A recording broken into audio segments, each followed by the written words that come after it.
సహకరించాల్సినటువంటి బాధ్యత మీ పైన ఉంది. అయితే మీ పిల్లలు బడి నుండి ఇంటికి వచ్చిన తర్వాత ముందుగా స్నానం చేసి బట్టలు మార్చుకోమని చెప్పాలి, మొదటి పాయింట్. తదుపరి కాసేపు మీ పాప కానీ బాబుతో కానీ స్నేహంగా మాట్లాడాలి. ఆ రోజు స్కూల్లో ఏ టీచర్ ఏం చెప్పారు అని అడుగుతూనే ఫ్రెండ్స్ లాగా సరదాగా ఏం మాట్లాడుకుంటున్నారనేది ప్రేమగా వారి పక్కన కూర్చొని తెలుసుకోవాలి తల్లిదండ్రులు. తర్వాత ఆ రోజు పాఠశాలలో ఏ సబ్జెక్ట్లో హోంవర్క్ ఇచ్చారో తెలుసుకోవాలి ఇంటి పనిగా. వారికి ఇష్టమైన సబ్జెక్టు హోంవర్క్ను ముందుగా చేయమని చెప్పి అక్కడే ఉండి ఆ అంశానికి సంబంధించి ప్రశ్నలు వేసి సమాధానం రాబడుతూ ఉండాలి. ఏదైనా సబ్జెక్టు కఠినంగా ఉందని గమనిస్తే పిల్లల పక్కన కూర్చోబెట్టుకొని వివరిస్తూ వారితో హోంవర్క్ పూర్తి చేయించాలి. చదువులో వెనుకబడిన పిల్లల్ని అందరి ముందు హేళన చేయకుండా ప్రయత్నిస్తే బాగా చదువుకోవాలని ప్రోత్సహించి ఉండాలి. అమ్మ, విద్యార్థుల్లో 2 రకాలు ఉంటారు. కొందరు బాగా చదివే పిల్లలు ఉంటారు, కొందరు స్లోగా పిల్లలు ఉంటారు.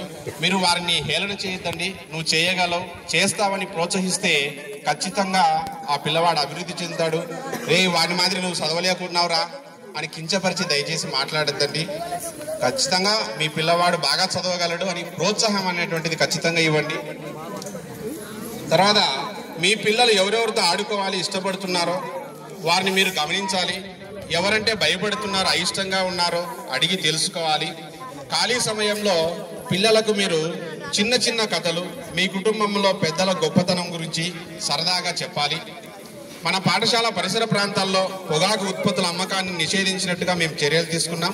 టొబాకో ఫ్రీ అని ఈ చుట్టుపక్కల 100 మీటర్లో మేము ర్యాలీ కూడా చేశాము, ఊర్లో కూడా తిరిగాము. ఎక్కడే కానీ పొగాకు అమ్మకుండా పాఠశాల ఆవరణంలో కూడా సైన్స్ టీచర్లు ఇవన్నీ కూడా బాగా చేశారు. అదేవిధంగా గౌరవ ముఖ్యమంత్రి గారి ఆదేశాల మేరకు కొన్ని క్లబ్లు కూడా ఈగల్ క్లబ్ అని ఏర్పాటు చేశాము. పిల్లలు ఎటువంటి దురలవాట్లకు గురి కాకుండా కౌన్సిలింగ్ ఇస్తున్నాము.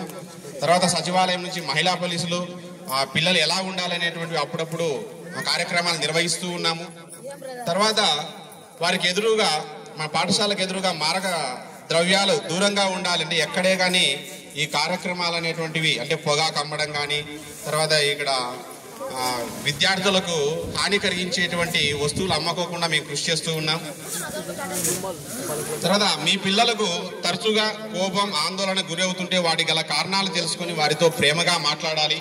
అప్పుడప్పుడు పిల్లల ఒంటి మీద గాయాలు, తర్వాత ఏదైనా ఇంజక్షన్లు ఉంటే హాస్పిటల్కు చూయించాలి.